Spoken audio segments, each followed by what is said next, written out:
the John Wick. Yes. Okay. Yeah. That was awesome. Awesome. Now, did you see the first one? Did you see the first episode? The first. I've seen every one of them. Me too. Yes. Okay. And that was the third one. Yeah. Okay. I think I missed the second one because the first one, the little dog got killed. It was a gift from his wife, and he got killed. It's horrible. Right. And then, which hooked me into the movie. Right. And the retaliation I could do. Then on the third one, there was a pit bull at the end, right? Mm-hmm. But was it just at the end? I thought it was in the very introduction too. He's trotting along behind him, but my memory's horrible. So is mine. So we're the wrong people to talk about. But let's talk about the Malinois. Because there was 2 Malinois in John Wick 3. There was 3 dogs. Right, but there's 2 that you saw. There's 2 that and they're healing beautifully, and they're perfect. Their attack sequences are beautiful. Yeah, they really worked hard on that. Mm-hmm. Yeah. So that's pretty amazing because they had 2 dogs that were shown at all times, but they only had 1 to swap out. That's and that show, I got to make sure I got this. That show had had a female. Okay, so it's 2 males. I'm sorry, had a male. Had a male. It's the other way. The rest of them were all females. Oh wow. Yeah. Okay, so it was 2 females and 1 male. And in Dog, it was all 3 were all females. 3 were females. Wow. Yeah. So that blows my theory out the window about Does it? So those Malinois, had you started training those 3 dogs? Yeah, nothing at Vohne Kennels isn't being worked. Right. There's no green dogs. No, they're not green from Europe. Right. And we start immediately socializing, environmentally working, testing bites and where they're at. So they're worked in some way or another. Now those ones to me seemed more like purebred papered Malinois. It just looked like it a lot more than the ones in Oh, Dog. sure. They had more. that look. Yeah, they looked. Oh, remember when they come over the table? Yeah. Together? Yes. It looked. I thought that was special effects. It was in sync. No. I thought that was special effects because that was so perfect. I mean, it really was like a perfect dance sequence. It was. Watching these dogs work. I mean, how much work? Do you know how long they had those dogs before they started? Oh, I could get that for you, but I mean, it's probably a year, 8 months to a year, something like that. Pretty amazing if you think about getting a dog trained to that level. It's like a dance. Yeah. They had to do it with people that weren't dog handled. I mean, but Halle and John Wick, what's his name? Keanu Reeves, they really did a good job. And Halle was super impressive. So I agree. I mean, that was one of the best scenes dog scenes I've ever seen in the movie. I hope I can put some of it on here. I mean, if they don't get me on a copyright thing, I think it'd be beg forgiveness. Always never ask for permission. Never ask for permission. No, I beg for forgiveness. I live my life that way. Yeah. So those dogs. Now, did you ever get the dogs back after the movies, or they buy them and keep them? No, originally, they were going to bring them back. They were leasing them. The John Wick dogs. Mm-hmm. They were leasing them. They were leasing them, and that was what was with an option. Lease with an option. Well, I don't think we said it that way, but they very quickly told us, no, can we possibly buy these dogs? I said, sure, dogs. That's what we do for a living. Mm-hmm. But yeah, they didn't intend to keep them, but they did. And then with the other one, the dog, they bought him. That bought him out. Mm-hmm. And you said now the dog, one of the females is with Halle Berry now? I'm 99% positive. Okay. Please don't fact check me. I hate fact checking. I don't think about this kind of stuff. It's not even important. When you said how excited you were about the movies, I hadn't thought about the movies in a while. Yeah. I think it's one of the females. Yeah. But I can't. But I don't get excited about movies. I got a full disclosure. I worked in movie business about it for years and it does nothing celebrity or rich impresses me. Exactly. But I like those 2 movies. I've been on Forensic Files several times. I've been on all these, and it's just something that happens. It's part of our career field. Mm-hmm. It's cool. It's neat. If they called back, do it again. There's going to be a caveat that she comes out with them. Yeah, right, exactly. Yeah, she's got to be in John Wick. She's got to be in John Wick 4. Yeah, but that's interesting because I saw the poster for 4, and they didn't show the movies, the dogs. The dogs. And I would think if they're going to be in there, because I think that was the biggest selling tool of that movie. Why they wouldn't, I don't know. So you haven't seen anything from John Wick 4? No, I haven't seen it. So they could have maybe used. They could have. One of them. They had talked. They had talked about doing another movie. Halle Berry is talking still about doing one. I don't think it's going to be a Wick. I think it's her. Okay. And she's going to want to use the dogs. But they tell you that, and then you don't hear anything from Yeah. her. So her dog, she kept that dog, so she keeps training, and she's obviously probably good down with the dog. Yeah, that's what I'd think. Yes. So she's going to need another dog from you. Hopefully. But here's another thing that happens when something like this comes out. I was talking to Steve earlier. The dogs that found Uday and Kusei and the dogs that found Saddam, everyone took credit for that. Mm-hmm. Everyone, to include Lachlan. Mm-hmm. They didn't have a thing to do with any of those dogs. Right. And it just happens. People come out of the work because everybody wants to work in this. Sure. Everyone wants to do this, and I get it. Mm-hmm.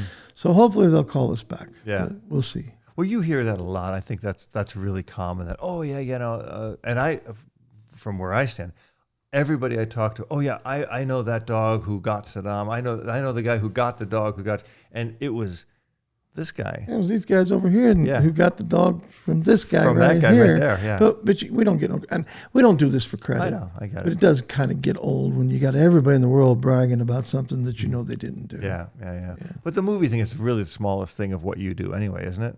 Extremely small. Super small. So you're probably mostly military, then no, mostly police. cops. Oh, mostly cops, then military. It was military. During the war, we were the largest person in the war. We, like I told you, we had so many different projects. The Pentagon was calling, once a week. Mm-hmm. We had a lot of different projects. We did all the tracking dogs in there. They called us, and we put tracking dogs in there because they saw Steve's groups tracking, which we taught, and they wanted them. Well, Lachlan said, you got to go to us, and we did that. But then it starts getting taken away from us. Yeah. Someone can do it bigger and better. I remember, it was I think last year, the movie Dog came out. Right? And I didn't see it because I said, every time I see a movie, because I worked with rescue for so long, every time a movie comes out, people go, I need that dog. Beverly Hills Chihuahua, 101 Dalmatians, Lassie, whatever it is. And then I heard this movie Dog was coming out, and Channing Tatum, and everybody said, oh, it's a great movie. And immediately I was like, this is just going to suck for Malinois because people are going to blah, blah, blah, blah, blah. And I was really reticent about the movie. But then I was on an airplane, and it was playing, and I watched it, and it was a great movie.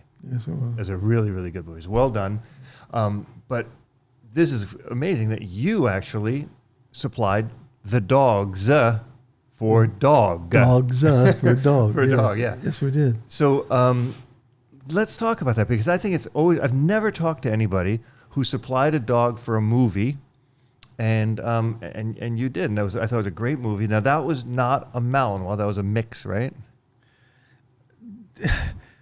They're all mixes. Okay. And he is as close to what a Malinois to this day I agree. is that we look for. Yeah. But was it a pedigreed Malinois? No. Right. Okay. So it was probably a Shepherd Malinois mix or something like that. We call them Maliherds. Maliherds. Do they call them that? That's what we call them. Oh, okay. Maliherds. Okay. And now usually when they do movies, they'll use more than one dog to play one dog. So they can switch them out. This dog is good at jumping. This dog is good for that. Or just have a backup. Did they do that with this movie? Absolutely. There was 3 dogs in that movie. 3. And all 3 came from you? And all 3 were girls. Wow. Okay. People don't know that, but all 3 were females. Okay. And they came from us. And the main character that you see all the time is a dog I was training for a police department at the time. These people out in California, they know we have good dogs and they know we have plenty of them. And when they're going to do a movie, they call us and they send their trainer or trainers out, and they go through the ones that we have available. Right. They've got some really good trainers. The dogs that they get, we have been putting work on them. Sure. But it's the prep work that we do for our classes and for our dogs. And they test them and spend a few days out there with them, and then they pick. And but each time we've done a movie, they've bought at least 3. 3. Yes. So that's it just gives them that opportunity to swap the dogs out or train one dog to do something specific. Do you know how long they trained those dogs before they started filming? It's quite a while. It was. Yeah, it's quite a while. Those guys are pretty... like 6 months? Or? I think it was at least 6 months, if not closer to a year. Wow. Because they're not just training those dogs. They're training the handler. And the handler's the hard part. You know that. Sure. So they get the dogs out there to do the different stunts that they know are going to be in the movie. They do all of that, and then they pair them up with whoever the actor is. And the main dog, you said you were training it to be a police dog. Yeah. So it had tracking, it had apprehension, it had a little obedience, solid obedience on it. Yes. And we the one in that show, Yeah. I had started on narcotics already. So, but they didn't care. And, you know, it's just something for the dog to do. Right. Yeah. And how old was that dog? Oh, my goodness. Or the dogs? They all ranged in 15, 18 months to 2.5. Okay. Yeah. So basically the age that you're usually selling dogs, right? That's that we have them there. That's why they like coming out.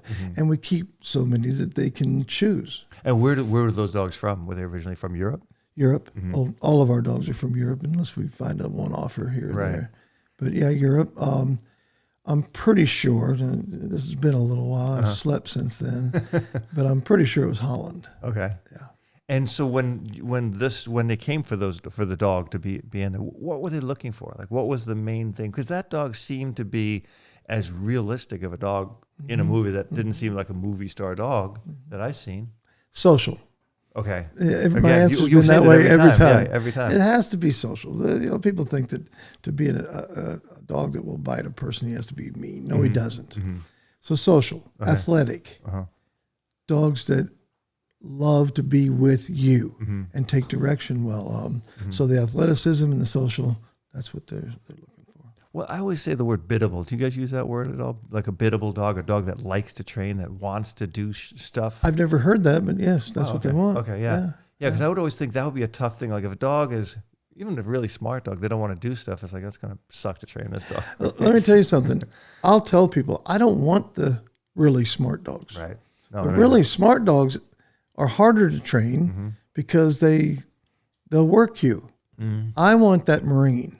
I want that thing that I say, charge that beach, and it charges the beach and is happy about it. So a lot of people, they get into me, so why do you say that? The really smart ones will cue on you. The really smart ones will cheat. So I want a good, smart, intelligent dog, right? But maybe not the head of the class. Right. He's going to outsmart me and you. Yeah, right? He's going to be smarter than me, which isn't going to be hard. So the dog, the main one, and again, was a female, which I like to hear because I always think, I go back and forth. I love female dogs more than males in a lot of ways, but I enjoy training a male dog. But again, it's probably because I haven't trained that many female dogs. Do you have a preference? Oh, I'm telling you something. The females, that was the #1 pick for Special Forces. And it's a 50, 60-pound female. Really? The females, there's good anything. You know, of course. Don't get me wrong. Yeah. But the females are tenacious. They're extremely loyal. They want to work. Wow. We get as many, and I'll get people, I don't want a female. But before they leave my place, they end up leaving with a female. I'd be that guy. Yeah. That's interesting to me because I've seen so many female dogs. Like when I was looking to breed Goofy, I met this female. The first female I didn't really like as much, but the second one I met, I really liked her. She had this character. There's something personality. Different. Yeah. I've always had owned male dogs. I've never owned a female dog. But that's interesting. So you would give even time to a female or a male, slightly preference over a female if you were picking dogs? No, this is going to sound like I'm backtracking. No. I don't look at what they look like. I don't look at what sex they are. I want a drive. Okay. And it could be a male, female, don't care. Okay. And we're getting a lot of the females. And we're very open-minded to them. And if it's the dog that's got the drive I need, that's the one I take. I like that. So you don't even care. When the dog comes out, okay. Yeah, I mean, I'm really vain. Don't care what they look like, and I know guys want a good-looking dog to walk around. I'm that guy, but I'll take that ugly son of a bitch if he's what I want. I can't do it. They can't do it. No, I'm so vain. I hate it. I have to have really good-looking dogs. I mean, you see all my dogs. I hate it about myself. Okay, so years ago, we just met today. We talked a little bit before, but we met through the one and only Steve Stoops. Oh boy! Right, but years ago, I loved a show on television. I'm not a TV guy. I'm not a big watcher of TV, but I watched this show, Alpha Dogs. That's my baby. That's this here. I'm gonna show it here, Alpha Dogs. This is your show on Nat Geo that you did. What year was it when you did it? It was Nat Geo Wild. Nat Geo Wild. Sorry. Okay, there's a difference. There is. I didn't know that. What year was this? This was like 2000. I'll tell you when it was. Okay, it was 2008, about 2010 is what I'm thinking. Is it that long? I think so, yeah. Oh my goodness. Yeah, because 2017, maybe 2012, something right around there. Okay. Okay. This was a great show. Thank you. And the show was about, I mean, I think people should look, they can buy this? Yes. Okay. You can go on YouTube and get it. Okay, and watch it on It's YouTube? all 16 episodes in one disc. Okay, so on YouTube they can actually watch it as well? Yes, they can watch it on YouTube or they can buy the CD or the disc. The DVDs. Yeah. I want to talk about this show. Okay. I want to talk about the epiphany of it, how it came about. You told me a little bit about it. I think it was I don't think the cover does it. It was you and three or four other guys. Three others. Okay. Mm-hmm. And just talk a little bit about it. And I want to go on about it because it's a great show. Okay. Well, it came from a guy named Jack Osborne, Ozzy's son. Yeah. He's a real big police enthusiast. And he was in a show called Armed and Famous. Okay. And it was being filmed in Muncie, Indiana. Well, my kennel is no more than an hour from there, and we started their canine programs in those cities and a lot of cities around that. Mm-hmm. So Jack comes there, and he's being a cop, and there was the guy off of Chips, and I mean there's several guys, and they were being cops there in Muncie. Well, while he's there filming this, he's a real enthusiast, and and a lot of the dog handlers were a part of that show, and he's talking to them, and they tell him that, well, they get all their dogs from Vohne Kennels, and we're only an hour away, and Jack's all over him. So all of a sudden, Ozzy's kid shows up at our kennel. Uh-huh. And I didn't know what to expect, but I'm telling you, he was one of the greatest guys, still is, I guess, but he was just great, and he was just so enthusiastic about police and about canine, and of course, he wanted to be canine. Okay. And he wanted a dog. So we spent some time, and my son and him were about the same age, so they became pretty close, and me and him too. And so we get him a dog, and we get him training, and in that time, he's traveled out and back, and he comes into my office, says, "Can I talk to you?" He says, "Would you be interested in doing a show?" And we were busy. Mm-hmm. This was right in, the Iraq, special forces, everything. Yep. And I wasn't really that interested, but I liked Jack, and I said, "Well, what does this entail?" And he starts talking about how, we're going to do this, and we're going to have cameras and microphones hidden under your desk. And I'm like, no. Right. And it shocked him. Uh-huh. I said, "Do you understand who we're working with? Do you understand you're not doing that? Mm-hmm. And we're not going to be one of these shows where we look stupid and we do goofy shit just to entertain people. Mm-hmm. We train dogs, and if you're interested in coming along with that and doing a serious show," he left, and it wasn't but a couple of months later that I got the call back. He says, "We'll do it." Wow. So, okay. And that's how the show started. So did he put everything together with Nat Geo Wild and the production and the concept? Okay. No, they do a trailer. Right. So they came in and they did something that's called a trailer, and it's to sell shows to the different networks. So we worked on that. And I've got a new respect for people, that do this kind of work, because we were busy with Iraq. We were busy with what we were doing, but they wanted us for 10 hours a day. Wow. So, and to repeat the same thing 15 times over and sound sincere is not as easy as you'd think it was. Yeah. But they did this trailer, and then they go market it. Uh-huh. And they told me that immediately several major networks wanted it. Mm-hmm. So they shopped it, did their part of and National Geographic Wild won that. And then they came to you and put the whole thing together. And so the first day of filming, right? You had these other guys who were in the show, and I forget their name, but they're all kind of biker looking dudes, right? Like you. We all ride. Right? Yeah. We all ride, yeah. And Danny looks like and he actually did, as a policeman, work, the biker gangs part of it, the narcotics part of it. So they come to us, and we help them with storylines. Okay. If we didn't, Gosh, one time they wanted us to chase a cougar down with one of our dogs. I said, first off, there's no cougars in Indiana. Second off, no. Yeah. Right. We had to govern them. And I think we were kind of irreverent, and they were used to being able to push people around, but that wasn't going to happen here. Yeah. So we got along really good, and Jack especially, but the other producer and some of the other guys, my son was just a little shithead at the time, 18 years old, and so we had our times, but I think it went really good. And they let us tell them what we would do and wouldn't do.